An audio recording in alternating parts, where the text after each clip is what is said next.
So this you can of course solve using either for diffusion equation we don't need it. You see it has exact solution, but we'll come to it. There will be equation of the same form in Burger's equation where it has a diffusion term, or Navier-Stokes equation. You need to take care of this issue. Okay. So that's what I will say. I mean, since time is short, we will not spend too much time on diffusion equation. Okay. So to summarize, diffusion equation is a linear equation in second order in space and first order in time. We converted it to Fourier. We converted it into Fourier space. In Fourier space, it became a set of ODEs, and those set of ODEs were solved exactly given initial condition. That's it. Now let's look at another set of equations called wave equations. Okay, so wave equation is this: partial t partial phi equal plus c partial phi partial x is 0. Okay. Now this is again phi's function of t and x, but I Fourier expand it or write phi as a Fourier series, then it is pretty simple equation. D by dt of phi hat k equal to minus IC k phi hat k. Okay, so this partial x has given us minus ik. It goes to the right hand side. So d phi by dx gives ik. Okay, so that gives us ik, and since we have to take it to the right hand side, I get a minus sign. Okay, so this is my equation. It is the exact solution. So in fact, phi hat k at t equal to phi hat k at 0 to minus IC k t. So given initial condition, I can compute phi hat k, and after that I can get phi hat k t. Oh, no problem. In fact, when we can do much more, we can show that this equation is just a translation. For C positive, it goes to the, is a wave moving to the right. How do I do it? So if I go to real space, so I can do inverse transform this, right? So phi of xt is sum phi kt e to the power I kx. Now just substitute phi kt from here, which is phi k0 over I k. Now minus ckT, right? So there's something common. Ik is common in both here and here. So ik x, and from here I get minus ct, x minus ct. So this is phi k, phi xt, okay, phi at time t in real space. Now, what's the difference between this equation, and the initial condition, initial profile? Initial profile, you can easily write initial profile as phi x at t equals 0 is phi at 0 to the power I k x. So what's the difference between these two equations? Only difference is this x is replaced by x minus ct. Okay, what does it mean? Is at time t it is shifted. Okay, so initially, let's say time t equals 0, it was like this. It's speaking, let's say this 0 minus 5 plus 5 at t equal to 1. So t equal to 1, the peak, well, this is not, sorry, this is not a, yeah, the initial wave. So I just replace at a later time, so x should be replaced by x minus ct. So is peaking at 0, here it will peak at t equal to 1, it will peak at x by c. Right? So this must become 0. So this shifted by that. So and this shift will be expressive. So this is a wave moving rightward with speed c. C is positive, then it is wave moving to the right. If C is negative, it will be moving to the left. Okay. Just straightforward. So if we using Fourier series, we can easily show that the solution is the same solution, is just shifting to the right at later time. Of course, we can solve this equation in the real space as well. So you can just put this solution, x minus ct, satisfies this equation. Okay. So there are many ways to solve the problem, and I'm just showing you how to solve it in Fourier space. Now, this is what I showed. So this is t equal to 0 and at later time, and this shift is visibility tc. Okay. So in time t, so this is ct. So this CT. So in real space it is moving, it is ct. In given time. Okay. Now stability of this this solution again exactly solvable, but still if when the equation becomes more complicated, it's a good idea to get some inferences based on stability analysis. Okay.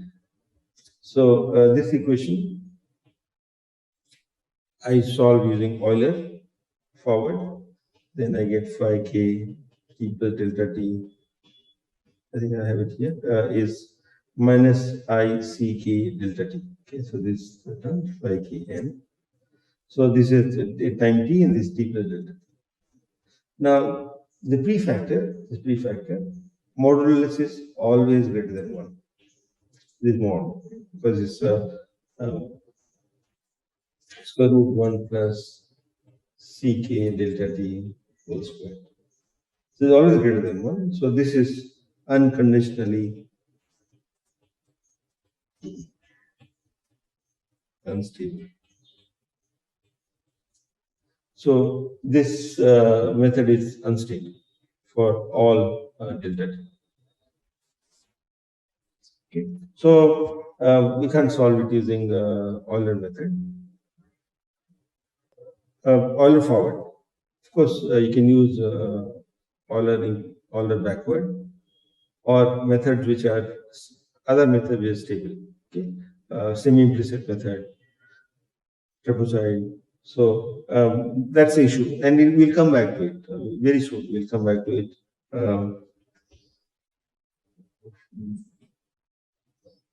This kind of equation. Okay. So we solve diffusion equation and wave equation. In fact, they have exact solution, but we inferred something about stability based on the equation for Euler forward. And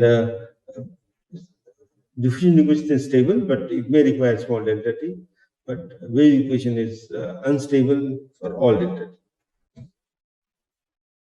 Okay, so let's look at the next equation, Berger's equation. So this equation appears like this.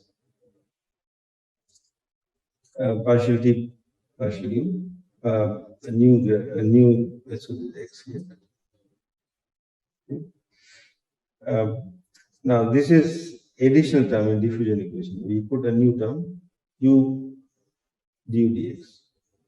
Okay. Now we can rewrite this as d by dx u squared by d. Okay. So without this term, these two are exactly the same as diffusion equation. Nu is replaced by kappa. Sorry, kappa is replaced by nu. Okay. So this term is in fact a nonlinear term. It's not proportional to u, but it's proportional to u squared. You know, there's a two power of u. So if single power of u is linear, but now you have two powers. Now this equation is definitely more complex than diffusion equation, and it doesn't. Well, it has exact solution, but well, let me just tell you the asymptotic solution. When nu goes to 0, in fact, when nu is asymptotically 0, then it has solutions of this form, this function of S. Okay, but we'll not discuss this solution. Okay, so these are for shocks. So velocity is positive here and velocity is negative here. Can you imagine that the cars are going from left to right, piling up from the high speed here, a high positive speed, and here is high negative speed from the left, and they just collide. This is shock. So shock. Okay. But we will not discuss that part. It has exact solution, but it has this discontinuity and there are issues involved with that. But let's not get into that aspect. Let's try to solve it numerically. So I'm going to take this equation and write it in Fourier space. Okay, so partial u partial t is this in Fourier space, and this term, the d by dx, is give us minus ik, and this 2 is coming here, and this is u squared, Fourier transform of u squared at wave number k. So the k is missing, but is there. Now new Laplacian u, okay, second derivative of u with x will give us minus nu k squared. Right? The ik comes twice. That is minus k squared. Okay. So we call this term is a nonlinear term, and it is written as nk in my notation. So the minus sign, I just retain the minus sign. Okay. So nk is Fourier transform of this term or this term.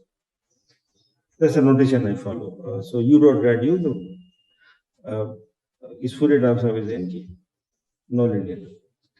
And diffusion equation is minus mu k squared u.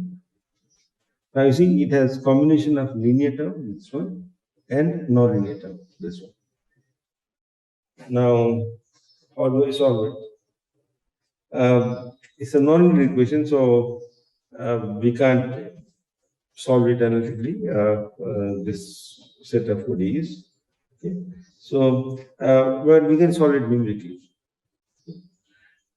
So if I use Euler method, Euler forward, then it's going to be uk n plus 1 equal to uk n, and this term will be added. So it's minus mu k squared delta t times uk n, so it gets combined, and this term is delta t times, this term is minus delta t times nk. Okay. So this is Euler forward, and in principle it can be solved. Now, only thing is that if nu is large, then my time scale can be small. Okay. If nu is small, there's not a problem.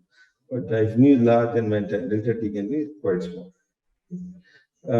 So it gives us a limit. So delta t by stability condition gives us should be less than 2 by nu k max squared. So I should say k max squared, k maximum k. There are many delta t's, but I should choose delta t which is minimum. Okay, so if nu is pretty large, then I may be in trouble because I don't want to use very tiny delta t. But we can solve it by a trick, which is semi-implicit trick. Okay, I use semi-implicit scheme. So what do I do? So semi-implicit scheme will be applied only to the linear term, minus nu k squared uk. And so here, this one, I write as minus q squared delta t, uk now and uk in future. Okay, so uk n plus 1. Okay, so uk n plus 1 is uk n minus nu k squared delta t, half uk n plus half uk n plus 1. Now this term is solved by Euler forward. Okay, we just keep like that. Now here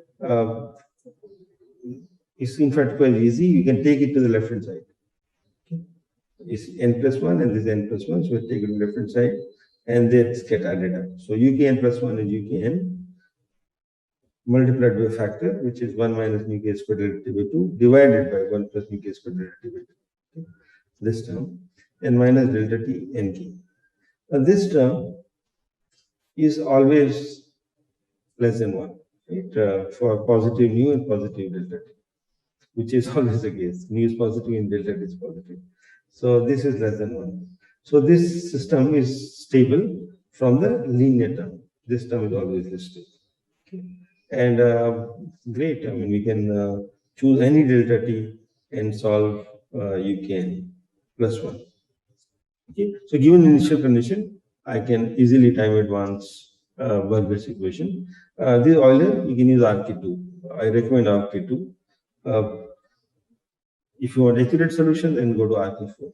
Okay. And our delta t, of course, from this equation, it can be anything.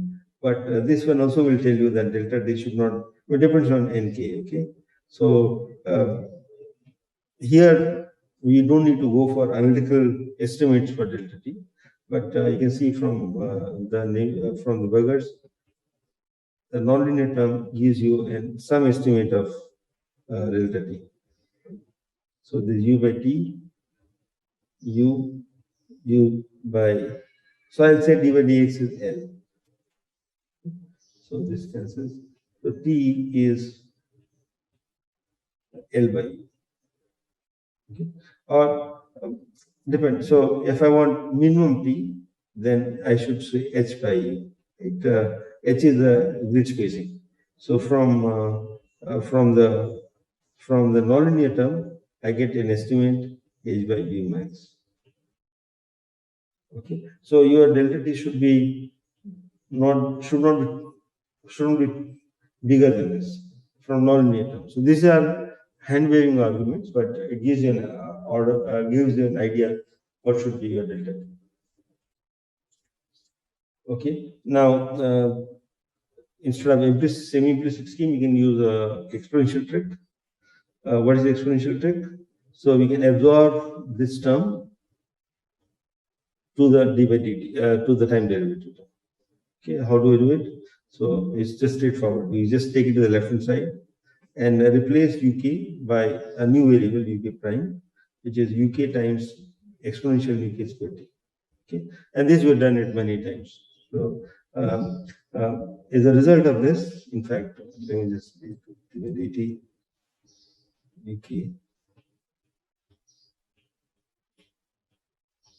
So this is nothing but d by dt u hat k prime.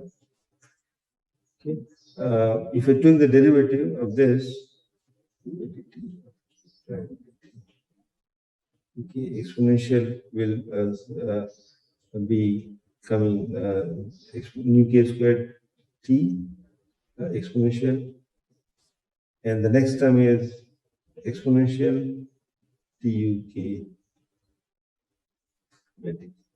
So, but you multiply both sides.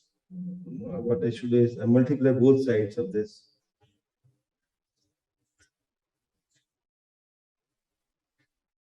Nu k squared delta t. Okay. Nu squared by t, so no, nu k squared t, and then the left hand side is nothing but d by dt of uk prime.